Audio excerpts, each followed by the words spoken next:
За еден универзитет да се најде на Шангајската листа, условите предвидуваат дека потребно е годишно да создава најмалку 1200 научни трудови. Според податоците, нашите универзитети изработуваат трудови далеку од тој просек, па така УКИМ изработува само околу 300 трудови годишно. Со цел зголемување на бројот на научните трудови, Министерката за образование Весна Јаневска најавува нови законски решенија за високото образование и научно-истражувачката дејност. Повеќе научни трудови Јаневска очекува да донесе и бесплатниот пристап до научните бази Web of Science и Scopus, како издвоените двојно повеќе средства за наука и научни проекти.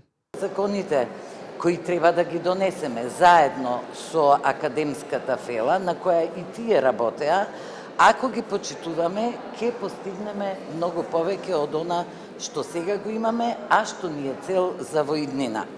Следи сериозна реформа на Агенцијата за квалитет во високото образование со нов закон исто така.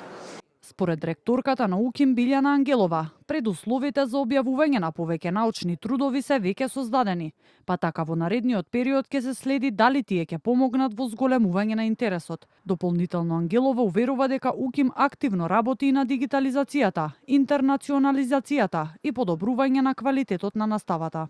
Да го зголемиме рангот на меѓународните ранг листи преку зголемен број на објави. Мораме да го подобриме и интензитетот и квалитетот на практичната настава на студентите и се разбира да продолжиме и понатака со на темпо да ја подобруваме интернационализацијата, бидејќи од тоа зависи конкурентноста на универзитетот. Инаку во ректоратот на Универзитетот Свети Кирил и Методи во Скопје се одржа првиот годишен форум за квалитет во високото образование. Форумот е организиран со цел да се презентираат досегашните активности на УКИМ за воведување нов систем за следење на квалитетот и постигнувањата во согласност со националните стандарди и критериумите на Европското здружение за обезбедување на квалитет во високото образование.